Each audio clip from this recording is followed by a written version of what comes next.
بسم اللہ الرحمن الرحیم۔ شروع اللہ کے نام سے جو بڑا مہربان نہایت رحم والا ہے۔ محبتوں اور خلوص سے بھرپور السلام علیکم ناظرین و سامعین، آج کی ویڈیو میں حضرت آدم علیہ السلام کی وفات کا قصہ بیان کروں گی۔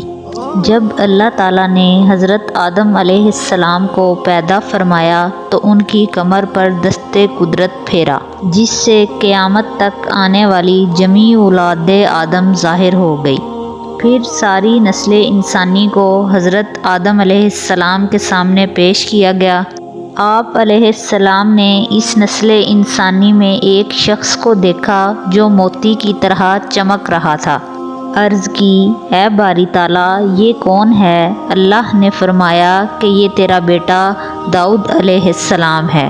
پھر عرض کی، اے باری تعالیٰ، اس کی عمر کتنی ہے؟ فرمایا 60 سال۔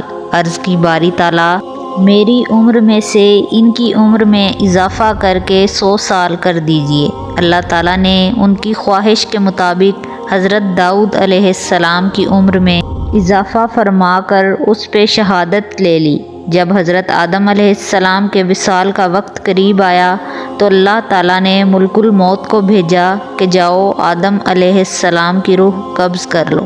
تو آدم علیہ السلام نے عزرائیل سے کہا کہ میری عمر میں تو ابھی 40 سال باقی ہیں۔ فرشتے نے کہا، کیا آپ نے اپنے بیٹے داؤد کو اپنی عمر کے 40 سال نہیں دیے تھے؟ آپ علیہ السلام بھول گئے اور آپ علیہ السلام نے انکار کر دیا۔ نبی کریم صلی اللہ علیہ وآلہ وسلم فرماتے ہیں کہ حضرت آدم علیہ السلام نے انکار کیا اور بھول گئے۔ حضرت آدم علیہ السلام کی اولاد بھی بھولتی ہے اور انکار کرتی ہے۔ ناظرین و سامعین، ملتی ہوں اگلی ویڈیو میں اگلے واقعہ کے ساتھ۔ اللہ حافظ۔